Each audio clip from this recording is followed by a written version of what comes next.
Hey, what's up guys? Fishman here, back with another video, and today we've got something different. It's usually been talking ball interviews, but today I'm going back to breakdowns. Did them a few years ago. They were extremely successful, and right now, due to the pandemic, I've got a good amount of time on my hands, so I want to go back to them.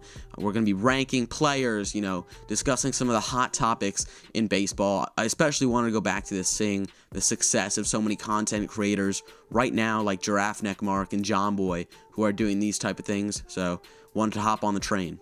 Today, our topic is the 2020 Major League Baseball Draft. It was announced on Friday that the draft would take place June 10th.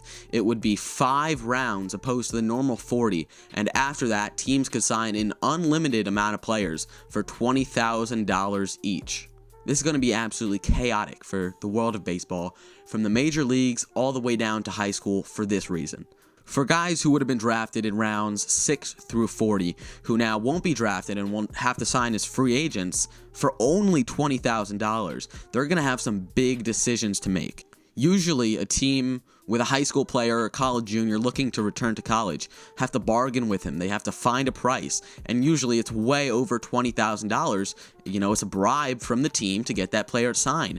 But in 2020, in this draft, it's going to be totally different. It's going to come down to 3 things: relationships with teams and scouts, history, and quality of the team. So teams like the Red Sox and the Yankees, I feel like they're going to get the most players because they have the best organizations, they're the most historic, have some of the nicest ballparks. And the third thing is opportunities in the organization. For example, a team, let's say the Giants are after Joey Bart, they're short on catchers. They don't have very many catchers in the organization, and there may be a lot of opportunities. The Giants are going to stack up on catchers, and catchers are going to want to go to the Giants because they have an opportunity in the organization. They could potentially start in the minors immediately.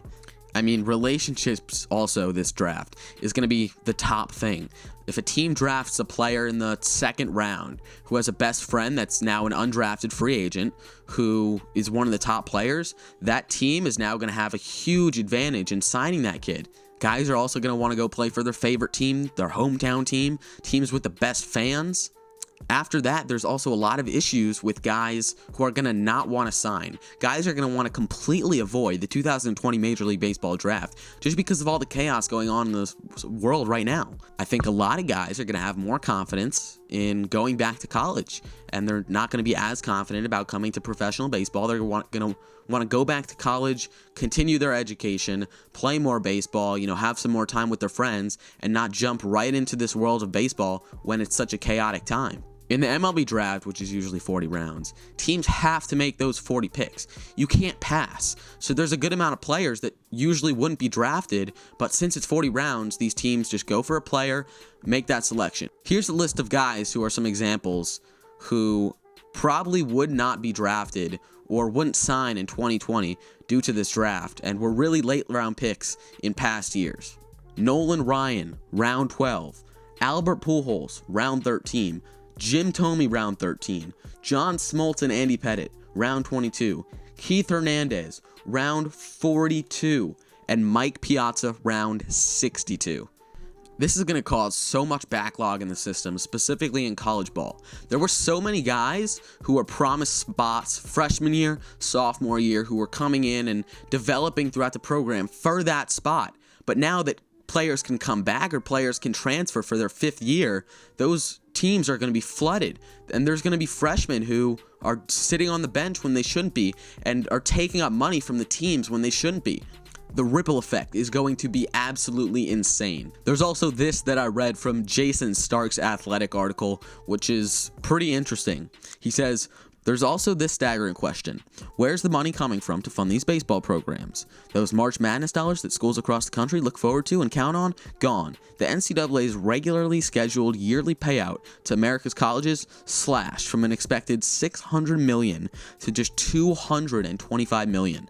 Spread out among schools across the nation. This is going to be rough. I mean, divisions are now, and Major League Baseball in general, some teams are going to have tons and tons of prospects, while others get none from this draft. It's going to be completely unfair. And also, since the teams only have 5 picks, if 1 or 2 of those guys wants to go back to college or go to college, your team is basically screwed for this draft. You've lost some of your best players that you had a shot at. In my opinion, if I were a player eligible for the draft right now, for thinking I was going to get drafted, and I had an opportunity at a college I liked, going back to or going to a new college, I would totally take my name out of the draft and just go back to school, because there you have a better chance of everything. You have better education, you have more time to play ball and develop, and you're not going to be thrown into this absolute mess of professional baseball right now, especially since the upcoming,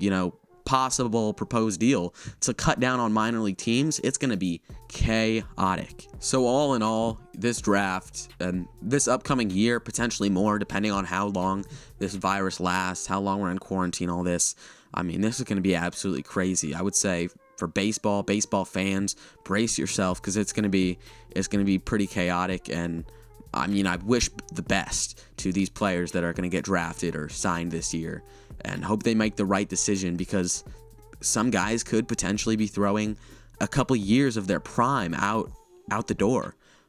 So it's just a really crappy situation in general. Ken Rosenthal did report, though, that next year's draft will be at least 20 rounds, so hopefully we'll be getting closer to normal. I mean, that's it. Thank you guys so much for joining me. I really, really appreciate it. Make sure you hit that like button, subscribe. I'm going to be doing a lot of videos like this, talking about topics. I think we're going to talk about steroids and Hall of Famers later on this week. So thank you so much for watching.